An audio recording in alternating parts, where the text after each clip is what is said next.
Devil for all of your latest Manchester United transfer news and talk. I hope everyone is doing well on this Saturday morning. I'm feeling especially positive. Today is going to be a good day. I think we're going to get lots and lots of news today. But as always, we've got an absolutely massive show for you all. So please do smash a like on the video. Please do subscribe to the channel if you're new. And let's jump straight on into it. So let's start off with some positivity, as you know I like to do on this channel. So Manchester United have officially confirmed that Fred will be signing at Fenerbahce. So Manchester United have come out and said the following. Manchester United can now confirm an agreement in principle has been reached with Fenerbahce for the transfer of Fred. They go on to say the Brazilian international is set for a switch to the Turkish Super League side, subject to a medical, agreeing personal terms and receiving international clearance to process the move.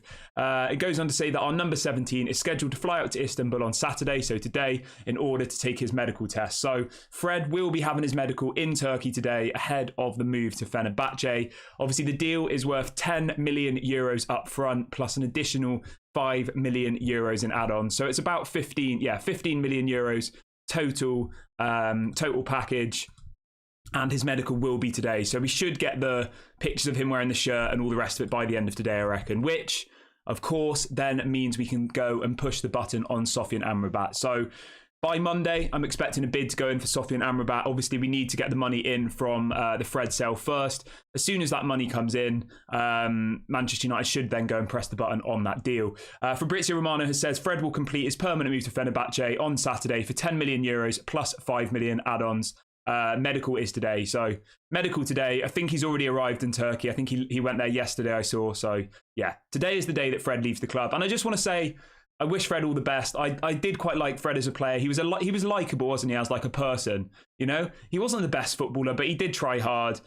He used to run so much on that pitch. You could tell that he cared for Manchester United. Do you know what I mean? He wasn't one of those types of people where I'm like, get him out of my club. He's disrespected us. Like, he did always try really hard, and he did give us some good memories.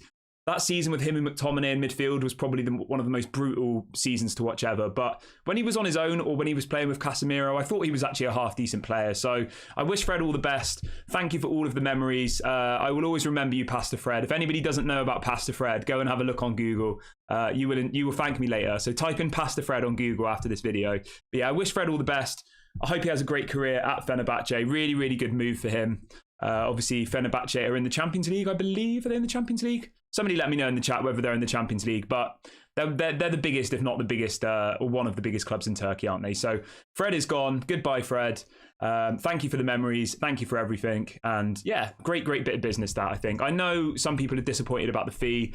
Some people wanted £20 million. Some people wanted even more than that. But in the grand scheme of things, this summer is just about getting rid of players that aren't in Erik ten Hag's plan. So we've got rid of him. We've got him off the wage bill. He was on £120,000 a week, over £6 million a year in wages.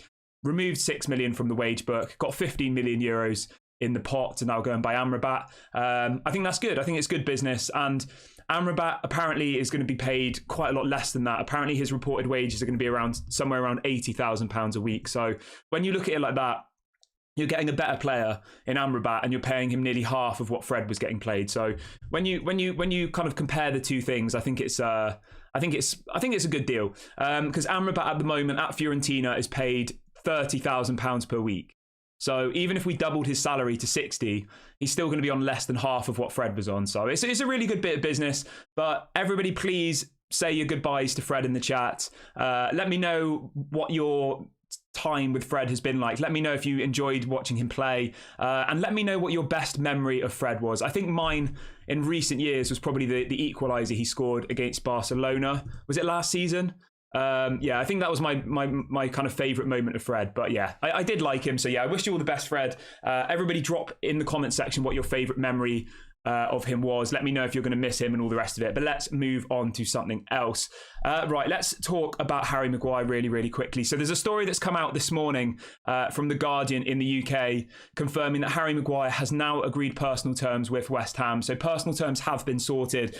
That was something that was holding up this deal. Obviously, at Manchester United, he's on 190,000. I think West Ham had offered him £100,000 a week.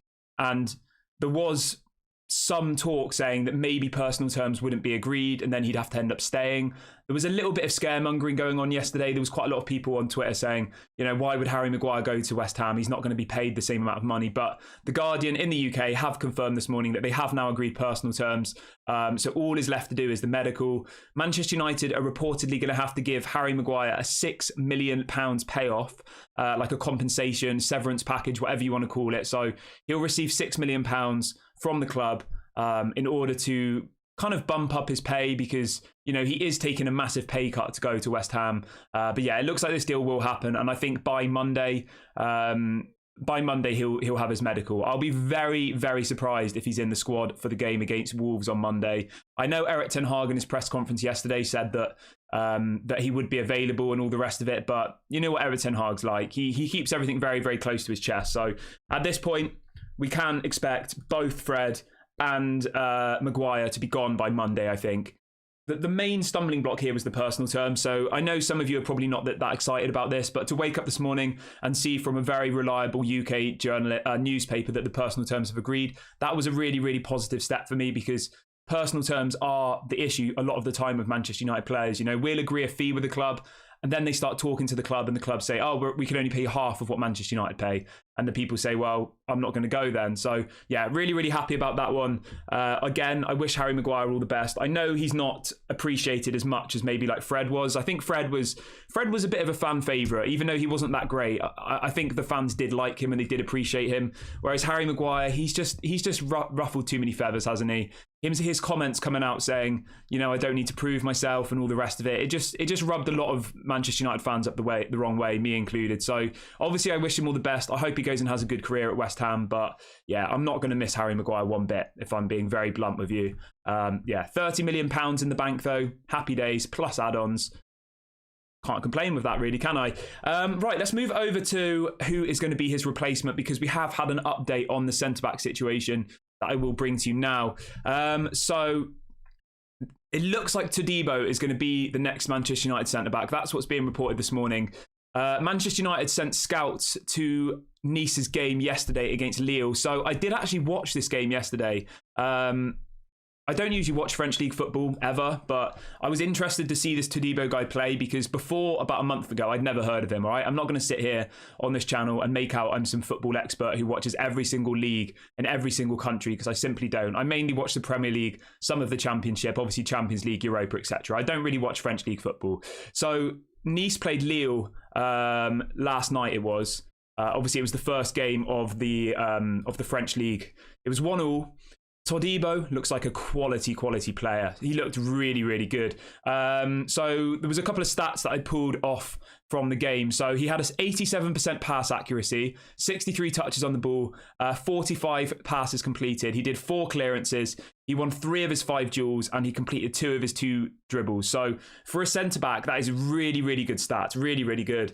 He looked really solid. He looked really composed on the ball. He looked aggressive, but not... He didn't overstretch himself at any point, because I know there's a couple of people in this community who've been worried about his disciplinary records. He got 3 red cards in one season last year, and I know quite a few of you have been a bit concerned about that. But he looked very composed last night. He looked very, very good, and I definitely think he's the right man for the job. 23 years of age, already kind of breaking into the French team. I think he's a great replacement for Raphael Varane in the next kind of 2 to 3 years. So if anybody is interested, go on YouTube and watch. There's people who've already put up kind of a compilation of the game last night where you can just see Todibo's best bits. So if anybody wants to get a bit more information about him, go and have a look. He looked really, really good. So yeah, I was glad I watched that last night.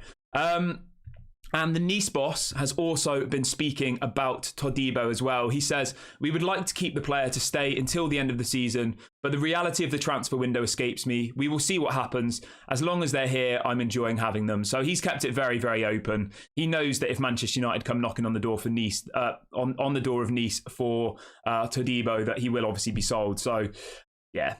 Now, there is a little bit of an interesting spin on this story. As I said, Manchester United had sent scouts to the game last night against Lille. And apparently, it wasn't just Jean-Claire Todibo that they were scouting. They were also going to watch Turan as well, the midfielder. Now, he's been heavily linked with Liverpool, hasn't he, all summer. Very, very good player. Somebody I think would be good at Manchester United. I definitely would prefer still to have Amrabat, but say something really bad happens with the Amrabat deal, say it falls through, say something happens, I think he would be a good option. 21 years of age, centre midfielder, obviously, again, very, very defensive minded.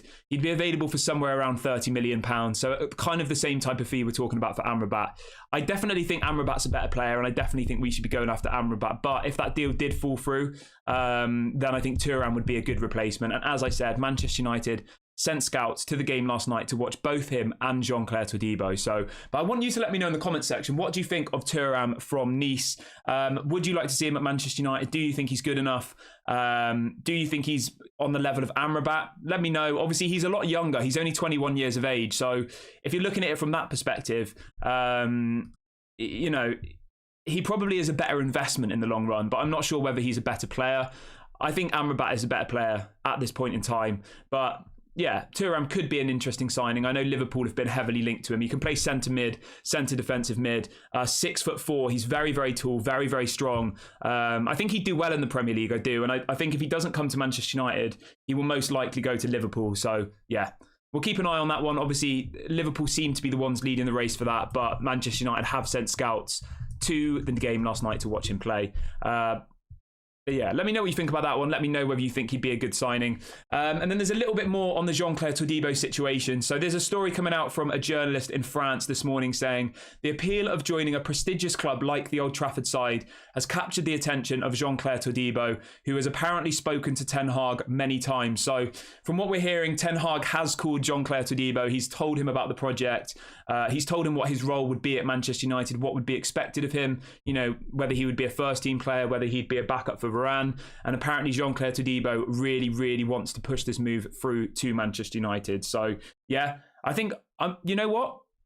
I think if we could get both of them for around 50, 60 million, Turan and Todibo, I think that'd be a quality bit of business. I do. If McTominay goes as well, we're going to need another midfielder. Imagine a midfield of Amrabat, Casemiro, Mason Mount, Bruno, Turan, Eriksen, like unbelievable midfield that would be. So I think for me, if it's a case between Amrabat and Turan, I go for Amrabat, but I think we will need two midfielders because I still do think that Scott McTominay is going to leave the club this summer. And we will be talking about Scott McTominay in a minute. So if you are interested in that, please do hold on. We've got over 900 of you watching now, which is absolutely massive. Big ups to everybody in this community. Please do smash a like on the video and please do subscribe to the channel if you're new. We're less than 50 subscribers away from 11,200. So let's see if we can hit that by the end of the video. Everyone, please go and subscribe if you are new. And do let me know in the comment section whether you want Todibo or Pavard or whether you would like Turan or Amrabat. Let me know. Right, let's keep things moving on the show this morning. We have got some more updates on the centre midfield position at Manchester United. And it looks like there could be a surprise signing coming in. Now, this is an interesting one. It's somebody we've been linked to for quite a lot over this transfer window. Somebody that Manchester United apparently tried to buy before he moved to Everton, and that is Amadou Onana. Somebody I do like, somebody I think is a very, very good player. So this story is coming out from a journalist in the UK this morning saying that Manchester United are assessing making a move for midfielder Amadou Onana. It goes on to say that Everton's valuation will be key as Manchester United also have Sofian Amrabat on their list. So it looks like Onana is one of the three midfielders we're targeting. It looks like they are, from what's being reported this morning, Amrabat, Onana and Turan. Those are the three players that look set to replace Fred or Donny. Interesting. I think all three of them are good players. Obviously, Onana and Turan are much younger profiles. Turan's 21, Onana's 21, Amrabat is 26, I believe.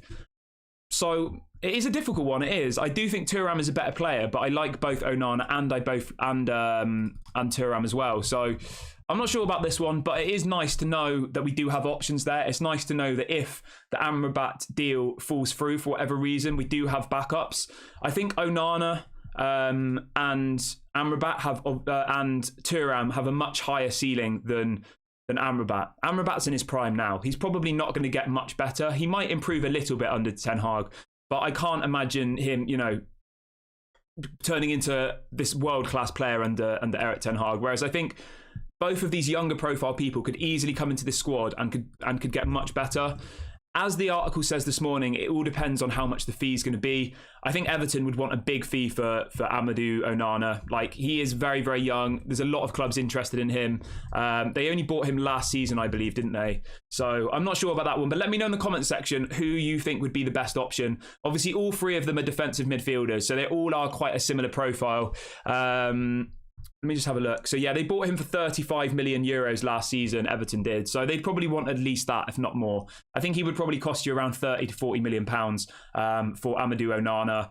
He had a good season at Everton last year, considering they did really badly. He was one of the best players in that team, and I think they probably would have got relegated if it wasn't for him. So yeah, he is definitely somebody I like, but we'll have to wait and see. Because obviously Fabrizio has come out in the last 24 hours as well, saying that apparently Manchester United have 3 profiles, midfielders that they're looking at this summer. And those 3 are obviously the people we just discussed, Amrabat, Onana and Turan. So it's nice to know that we have a bit of clarity on who the people are going to be, but I do want you guys to let me know who your preferred option is. Is everybody still in the Sofian Amrabat camp? Is everybody wanting us to go 100% all out for him? Or now that there's some other options available, has it maybe swayed your thinking? Let me know what you think. I think the Amrabat one we just have to get done because we've been linked to him for so long.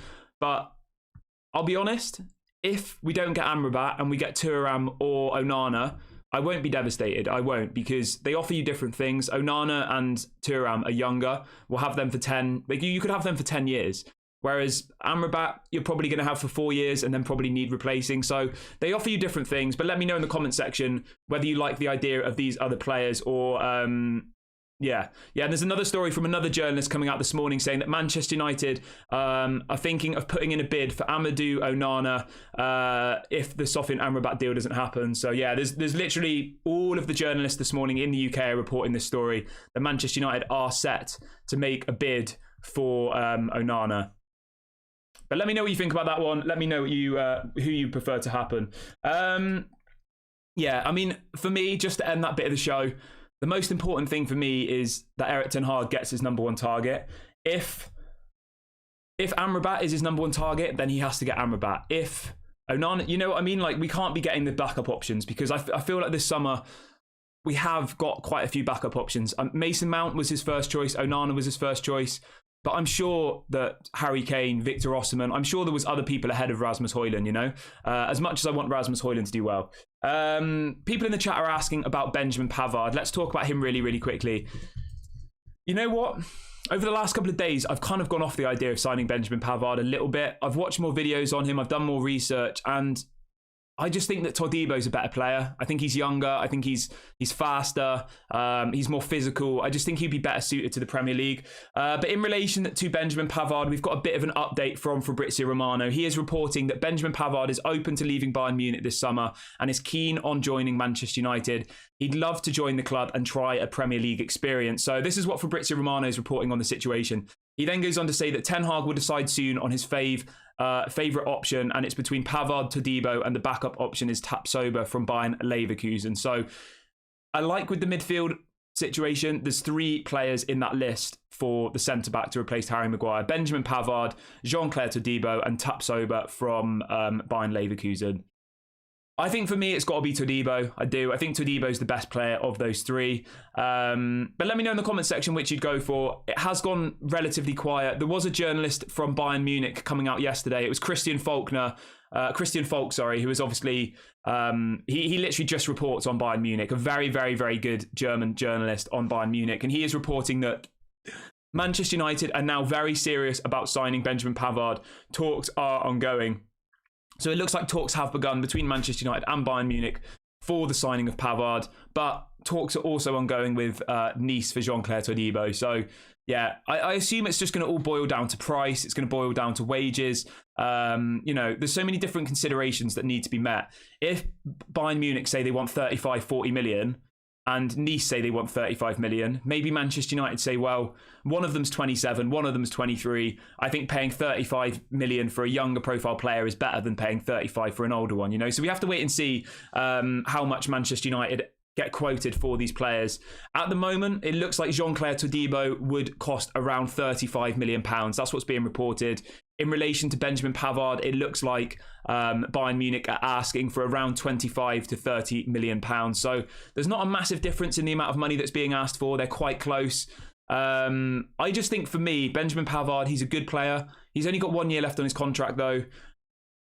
He is 27. I think we should be getting him for less than 30 million pounds. If you're getting him for 15, 20, maybe you go and do that deal. But 1 year left on his deal, I think 25, 30 million is not great. He's refusing to sign a new contract at Bayern. He won't even negotiate with them. Apparently he's just saying, no, I want to leave the club. So he's all but handed in a transfer request. Manchester United should not be overpaying for this player. They should be getting him on the cheap because he wants to leave. He wants to come to Manchester United. So we'll have to wait and see how that one goes. We'll have to wait and see how this saga, let's call it, ends. But I think it will reach a conclusion very, very, very soon, because at the end of the day, as soon as Harry Maguire goes, Manchester United want to bring in a replacement. Fabrizio Romano reported yesterday that Manchester United want to have the replacement already set up. So they want to know who the replacement's going to be before they agree to sell Harry Maguire. And that must be why, you know, the scouts are off watching Nice last night. Talks are ongoing with both players' camps. As soon as Manchester United decide on which of the two options it will be, they then will agree to sell Harry Maguire. And it will kind of be like a domino effect. Harry Maguire goes, Jean-Claire Todibo or Benjamin Pavard comes in. And it will be a nice, swift movement, which is good, because that's how you want it. You know, you don't want a massive overlap in transfers and time. You want it to be one in, one out, happy days. Right, let's move on to the next story though. Let's keep things moving. Everybody who's just joining in the last few minutes, please do smash a like on the video. Please do subscribe to the channel. We're only 30 subscribers away from 11,200. So let's see if we can hit that by the end of the video. It doesn't cost any money. It's completely free. So please do get involved. And if anybody does want to join the members club, I've just dropped a link in the chat to do that. But let's keep things going. Let's talk about the goalkeeper situation. So obviously at the moment, Tom Heaton's injured. Matis Kovar's gone to Bayern Leverkusen. Onana is obviously fit and will start the game against Wolves on Monday. But we don't have a backup goalkeeper. Dean Henderson is also injured, apparently for another 1 to 2 weeks. So Manchester United have apparently made an approach to sign Rangers in the Scottish League goalkeeper Robbie McCrory. It goes on to say that Robbie McCrory has informed Rangers boss of his wish to leave Ibrox this summer following the arrival of former Manchester United goalkeeper Jack Butland. I mean, it just doesn't really excite me, this. So just to give you a bit of clarity, right? Jack Butland came to Manchester United. I don't think he ever played a game. He might have played one game, right? He leaves Manchester United, goes to Rangers. He takes the spot as the Rangers goalkeeper, okay? And now the Rangers goalkeeper has pretty much been made the backup goalkeeper, and now Manchester United want to buy him. Like, it just doesn't make any sense, and it just doesn't excite me. Why get rid of Matis Kovar to bring in a goalkeeper who isn't even as good as Jack Butland? I'm not excited about this one at all, and I hope it doesn't happen, because I think we can get a better goalkeeper than some backup goalkeeper for Rangers who none of us have ever heard of. But yeah, let's just wait and see what happens with that one. I know it's not the most exciting bit of news, but for me, we should have just kept Matis Kovar. Like, yeah, I don't know. It just seems a bit strange, but obviously I'm not the Manchester United manager, and if maybe Matis Kovar has to leave, maybe he said he wanted game time. Obviously, we don't know what happens behind the scenes. It's very difficult to predict sometimes. Right, let's talk about Amrabat really quickly. So loads of people have been DMing me since last night saying, Kieran, you need to do a video. The Amrabat deal's off. Juventus are about to buy him and all this stuff. And everybody gets really, really panicked and really, really worried. So I wanted to bring this bit into the show just to try and give a bit of clarity. So the story that people keep messaging me about is from something called Sports Media Set, which I've never heard of. And it says that Juventus are threatening Manchester United's pursuit of Amrabat. The Serie A giants are keen to fill a hole left by Swiss midfielder Denis Zakaria. So the headline is that apparently now Juventus have entered the race for Sofyan Amrabat. I've never heard of the outlet that's put out this story. I mean, has anybody heard of that outlet? Sports Media Set. Like, what even is that? I've literally never heard of it. I just think it's rubbish. I do. I just think it's absolute rubbish. It's not even worth worrying about. But as I said, the amount of people who've been messaging me about it saying, you've got to go live, the Amrabat's moving to Juventus, it's over, and all the rest of it. It's just a little bit reactionary, you know. He wants to come to Manchester United. Fabrizio Romano, who in my opinion is the best, if not one of the best sports journalists for football in the world. Would everybody agree that Fabrizio is the best? Fabrizio has said probably 5 times in the last month that he's waiting for Manchester United. His priority is Manchester United, and he wants to come to Manchester United. Why would he suddenly change his stance to go to Juventus? Like, I know Juventus are a good club, but they're not even in Europe. They've just had this massive points deduction. They're in an absolute mess. Like, why on earth would he choose to go to Juventus over Manchester United?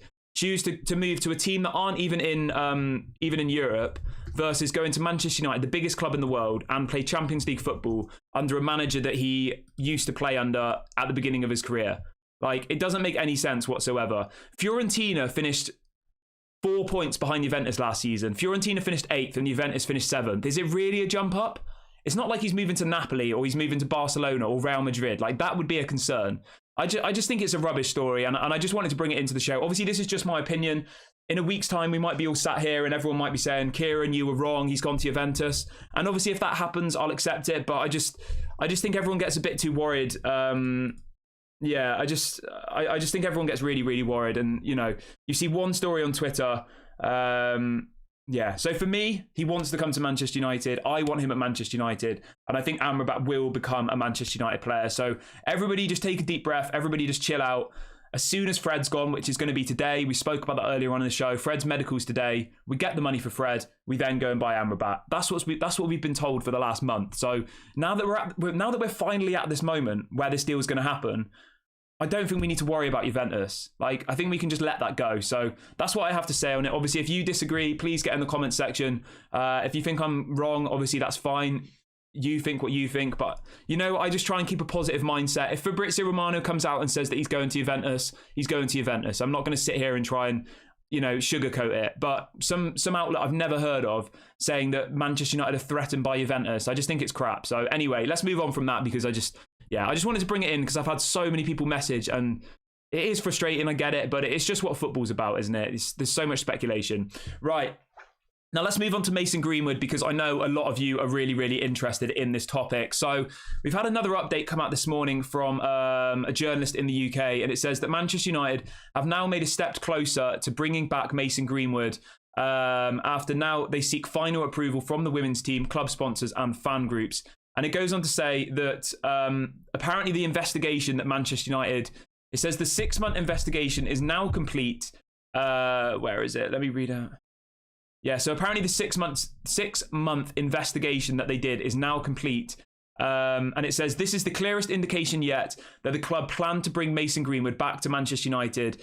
It says an announcement was said to be imminent before United kick off their season against Wolves, but it has now been delayed, with the club insisting that the communication of the decision to key stakeholders is more important than any deadline. So what this story ultimately is saying that Manchester United have already made their decision. So that's the thing that needs to be very, very clear here, that the decision is apparently been made. That's what's being reported this morning. And what they're actually going to do is they want to communicate this decision to the women's team, to the sponsors, before they announce it, which I understand, because that is a respectful way of doing it. You know, you don't want to be, if you're in the women's team, right, and you're off in South Africa, in Australia, your mind's focused on winning the World Cup for England or whoever they play for, yeah? And then they just see a story come up saying Mason Greenwood's come back to Manchester United. Like, that's not the right way of doing things. So I do respect how Manchester United are supposedly doing it, that they've made the decision themselves, but they're going to communicate that. They're going to communicate what the decision is to the women's team, to the sponsors, before they announce it to the world, which I understand. I respect that. I think that is the right way of doing it, because nobody wants to just see a message pop up their phone and be like, you know, the club that pays us and employs us have not told us, you know? So I think it is right. I understand it's frustrating for everybody. I do get that.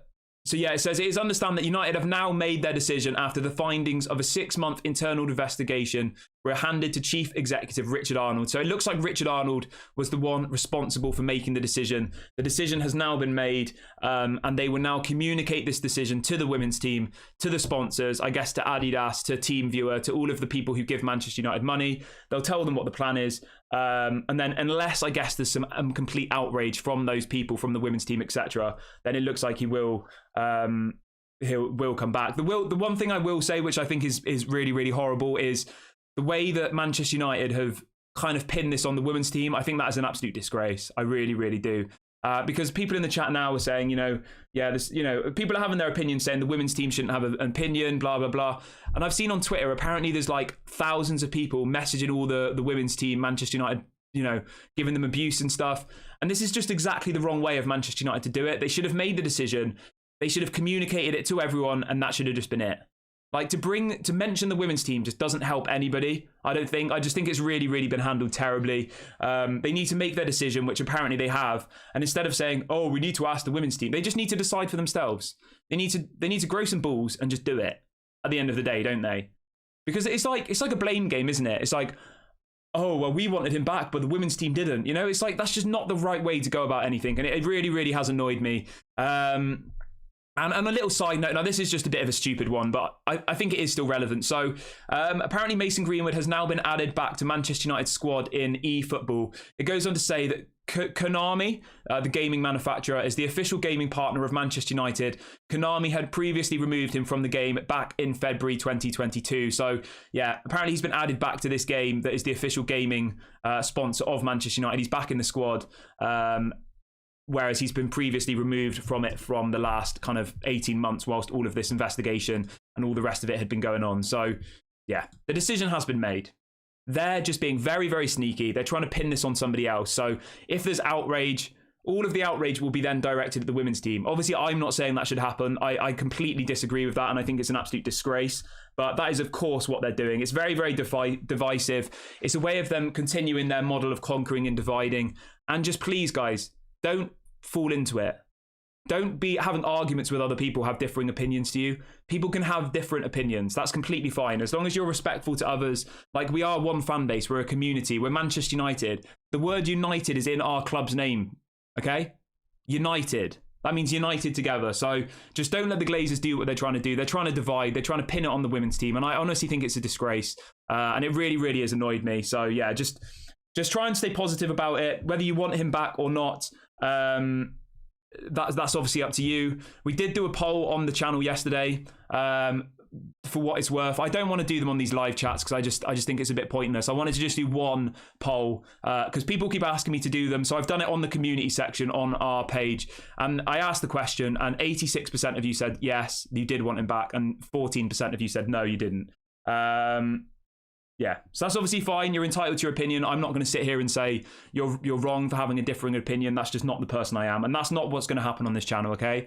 I'm never going to put other people's opinions down. I might disagree with you, but I will always be respectful to other people in this community because I value you. I respect that you come on here and you watch me speak. And yeah, I appreciate you. So I just hope that everyone else can conduct themselves in the same way in this chat. I'm not trying to preach to you about it because I'm not any better than any of you, but I just think it's important to say because we are a community, we are a fan base, we're all here for the love of Manchester United. So yeah, those of you who want him back, it looks like he's going to come back. Those of you who don't want him back, then obviously you have to respect the decision that's been made by the club.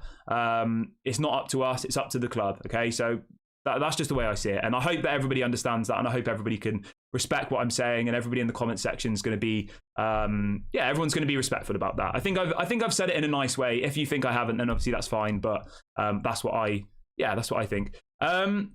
Just a really quick one, just to change the mood up a little bit, because it is difficult talking about topics like that, and I'm not going to shy away from it. I'm not the kind of person to shy away from things. So I have talked about it, we have covered it, but just on a little bit of a fun note. Apparently, Chelsea have just put in an £115 million bid for Caicedo.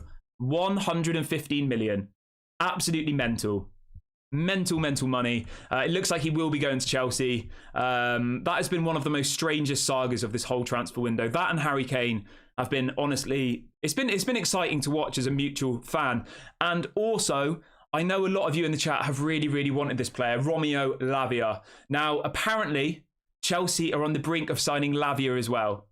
So within 24 hours, they're going to have Romeo Lavia and Caicedo.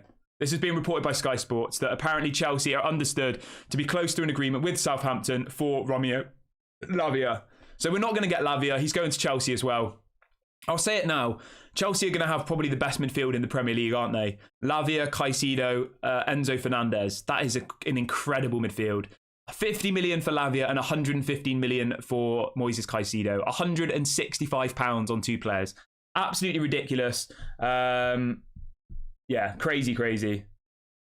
But do you know what? I'm just glad that we didn't ever enter that race for Moises Caicedo, because 115 million pounds is absolutely ridiculous.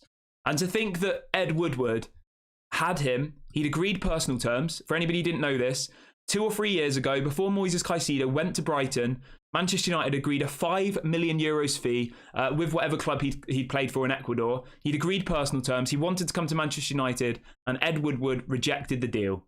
We could have had this player for €5 million.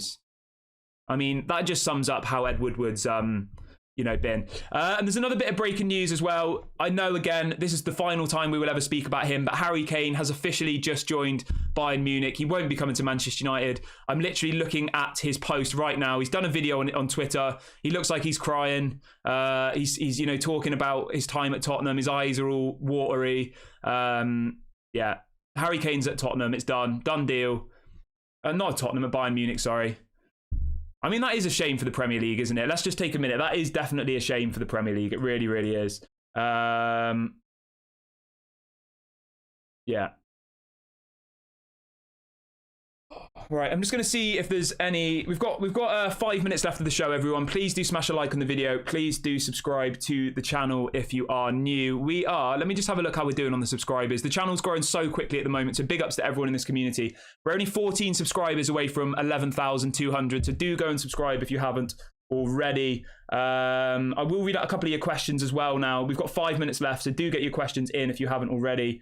Somebody says, are you going to be doing live watch-alongs? Yes, we will be doing watch-alongs. We'll be live for the game against Wolves on Monday. I cannot wait for that one. So do make sure you are here for that one.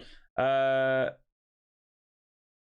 thank you to everybody who's been really putting in really nice comments in the chat, I'm always, just to recap, I'm always going to respect other people's opinions. This is a place for all of us to come together. This isn't just me dictating to you. This is a community for all of us, okay? So...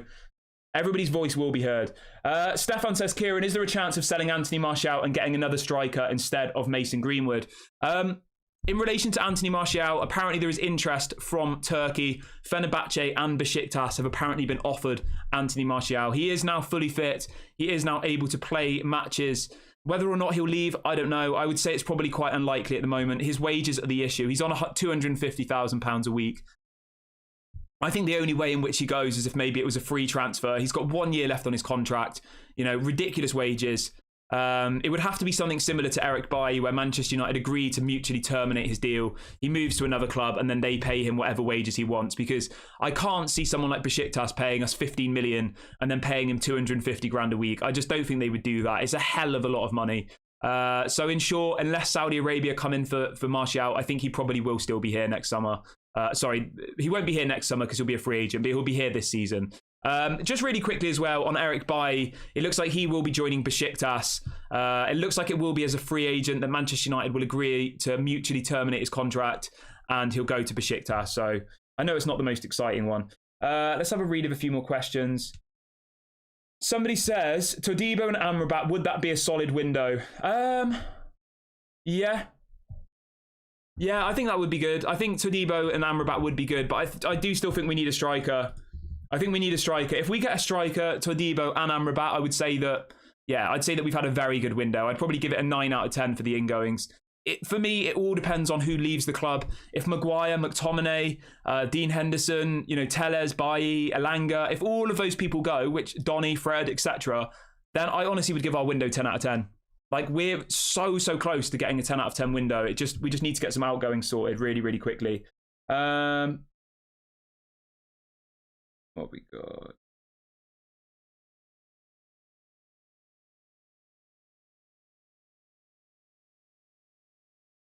I mean, this is a good question. I like this. So Stefan has said, if Caicedo is worth 115 million, how much money would Bruno Fernandes go for? Now, that is a question I like. Thank you for your question, my friend. Let me know in the comments section, how much do you think Bruno Fernandes is worth in the current market, based on the fact that Moises Caicedo just went for 115 million? Well, I think he's worth more than that, definitely. I mean, how old is Bruno? I would say, he's 28 years of age, so he is 7 years older. I would say he's worth at least 115, maybe 120, 130, if someone like Real Madrid came knocking. Like, Caicedo's a good player, don't get me wrong, but he's not worth £115 million. He's a defensive midfielder. He doesn't score goals. He doesn't assist. Whereas Bruno Fernandes scores goals, assists goals, defends, runs more than any other player on the pitch. Like, yeah, he is just an elite player, isn't he? He's an all-round great player. All right, what we got? Sean says 10 out of 10. Bloody hell, you're easy to please. Sorry to swear, but I'm just reading out the comment. Well, yeah, I think it would be 10 out of 10. If you get rid of all of those players that I thought were going to be here forever, I think, yeah. And we get another striker, another defender, and another midfielder, as well as what we've already got. Like, what else do you really want? Like, we're not going to sign Mbappe. We're not going to sign Victor Osimhen. So you've got to be realistic. But yeah, let me know what we got. Somebody saying Bruno is worth 70 million, 150, 200. Somebody says, will we get a striker on loan? Yeah, that probably would be the most likely option. Obviously, Tottenham are now going to enter the race for a striker. So do they go for Kolo Muani? Do they go for Taremi? As much as it's good that Harry Kane's left the Premier League from a kind of competitiveness perspective, it probably means that any striker that we were looking at, you know, if we were going to go for Taremi, maybe Tottenham now go for him. They have been linked to him. I still want to go for Mohamed Kudus. I know some people are like, why are you obsessed about him? I just think he would be a good player, and he can play centre forward, right wing, and yeah.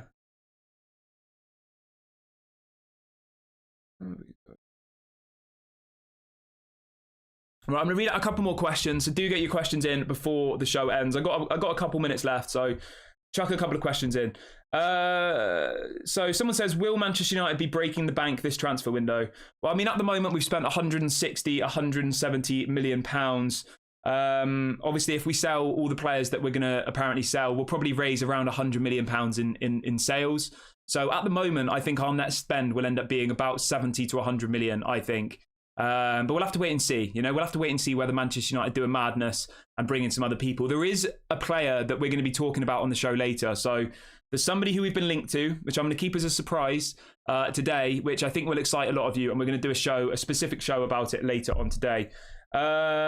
Somebody says, has the deal been agreed with Brighton for Kudus? So yeah, Brighton have agreed a 40 million euros deal with Ajax for Kudus, but apparently the personal terms haven't been agreed. It looks like Mohamed Kudus doesn't want to move to Brighton, so this reopens the door for Manchester United to go in for Mohamed Kudus. Whether this deal will be done or not, I don't know. We'll have to wait and see. I think Manchester United should pounce on that one. I really, really do.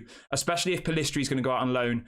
Ahmad's injured. You know, our right-sided midfield options are now looking really, really weak. All we have is Sancho and Anthony. And Sancho's apparently going to play as a false nine. So you bring in someone like Mohamed Kudus. He can play centre forward. He can play in right wing. And he can play in centre attacking midfield. It gives you lots of options. Lots of versatility. And for 40 million euros, I think it's a really good deal. So that's my surprise deal. Somebody says, what's Turan going to cost us? I think Turan would probably cost you around 30 to 40 million is my guess. That's pounds, so about 50 million euros. I think it's 35 for Todibo and probably around 40 for Turan. What have we got? Somebody says, how many times do you think Onana will be chipped this season? It depends, because the only reason he got chipped was because Dalot made a bad pass. You know, it's going to take time for the Manchester United defenders to realise that their goalkeeper is practically on the halfway line when we have the ball. If we lose the ball sloppily, we'll let in goals, 100%. I don't want to predict how many times he's going to get chipped. I think that's a little bit disrespectful, but I understand it. Andrew says, would you rather go for Kudus or Turan? I mean, they're two very, very different players, but I would go for, this would be my preferred options, all right? I'd go for Mohamed Kudus, Todibo, and Amrabat. Those three signings, I think that will cost you 35 for Kudus, 35 for Todibo, and 25 for Amrabat. So 95 million pounds, three more signings, and I think then we probably would get second or could compete for the title. That would be my three signings to kind of end the show. Somebody's saying, how much would Onana cost from Everton? Well, they paid 35 million euros for him last season. I think they'd want somewhere around 40 to 50 million pounds would be my prediction. Everton are a relatively difficult club to do business with, aren't they? But Manchester United always seem to be able to buy and sell players to and from to Everton. So we'll have to wait and see. Somebody says, I wonder who is the surprise player. What is his position? Can't wait for next live. It's a midfielder. It's a midfielder. It will be on the show later on today. Right, I'm going to wrap the video up here, guys. It's been an absolutely incredible stream. Massive, massive shouts to everybody who has joined us this morning. And thank you for everyone for being so respectful around just when I was trying to set a bit of, I don't want to say rules because that makes it sound like it's like school or something, but, you know, just on how the channel is going to be and, you know, ultimately that I do respect your opinions and I want you to respect others. But thank you so much to everyone who's watching. We will be back later on today. There won't be a 6 o'clock video today because I am going to a wedding, but there will be videos throughout the day. There'll be a match preview for the game against Wolves and there'll be a couple of other videos. Please do smash a like on the video before you leave, everybody. Please do subscribe to the channel if you're new and make sure you get in the comments section once the video goes live and get involved with all the questions we asked about. I asked about whether you wanted Todibo or Pavard, whether you wanted rabat, Turan or Onana. So do let me know in the comments section. I'll catch you guys later. Lots of love and peace out.